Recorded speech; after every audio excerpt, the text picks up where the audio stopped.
set of Boulder shoulders is built from focusing on the middle delt, rear delt, and front delt, usually in that order.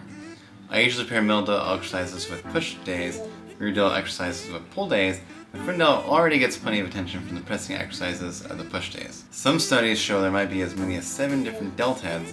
We don't need to get caught up in that, as focusing on the mid, front, and rear delts will hit them all and less overcomplicated. Essentially, what we want to do is strength focused movement and a lengthened movement for each part of the delt. Along with this, if you want to hit them a third time, I'll include a full range of motion exercises for each one.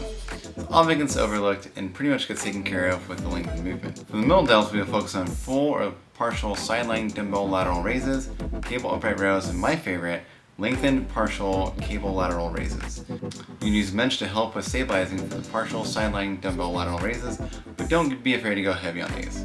For the rear delt, we will dial in on seated wide cable rows, rear delt flies, and lengthened single arm cable rear delt flies. And finally, for the front delts, these usually get enough attention from our pressing movements, so I'd personally just add a shoulder pressing exercise and partial dumbbells over the barbell, but you could add a full range of motion front raise with either a pair of dumbbells, cables, or the easy bar.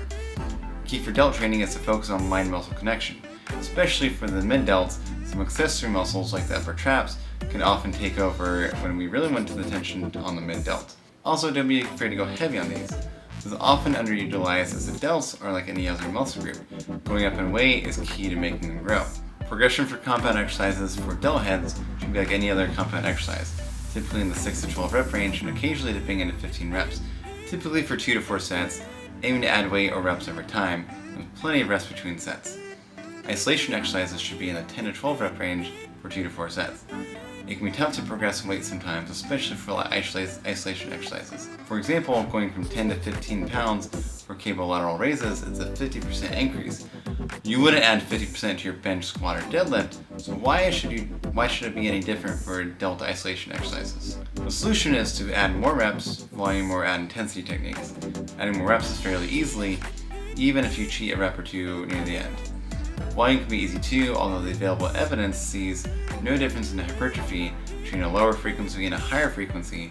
Spreading your delt volume throughout the week could be a viable option to not only 1, increase the number of weekly sets for that muscle group, and 2, help you focus more attention on larger muscles for that day, while still getting plenty of hypertrophic stimulus for the delts. For example, if you're running a push-pull legs, you would do a mid-delt exercise on your push day, and a mid-delt exercise on your second push day, and sprinkle in a mid-delt exercise on your last leg day with dumbbell lateral raises. You could also do a mid-delt exercise on your first push day, and then another mid-delt exercise the next day on your pull day, but instead of doing 4 sets on your push day, do 2 to 3 sets on the push day and 2 sets on the pull day. Mid-delt exercises are easier to superset with pull exercises, and the mid-delt can take a lot of volume. Remember to just ease into this. I typically increase volume for a muscle group by no more than 2 to 4 sets every 2 weeks, especially if it's your first time exercising a muscle group 2 days in a row. Intensity techniques can include mile reps, drop sets, and etc. I plan to do a video on this in the future. Let me know in the comments below if you'd like a full breakdown on these intensity techniques. The general school of thought when programming is to focus on the primary body part first in the workout, and the delts are no exception. I found doing full range of motion dumbbell lateral raises right away in the workout have no effect on barbell bench pressing later in the workout.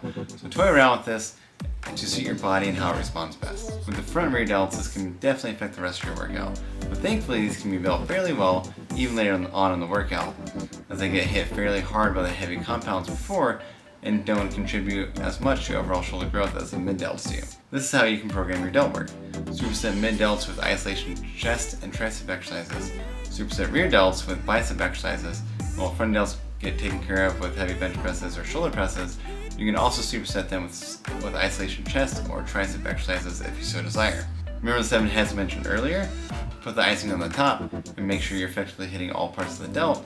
Like to do an incline dumbbell bench tri or quad set that starts with lateral raises, going down 1 or 2 notches, performing them at a different angle, going down 1 or 2 more notches again to hit rear delts, and finally upright to hit the front delts. You can also do the same with a single arm cable, transitioning from full range of motion lateral raises to full range of motion crossbody rear flies, and finishing with full range of motion front raises.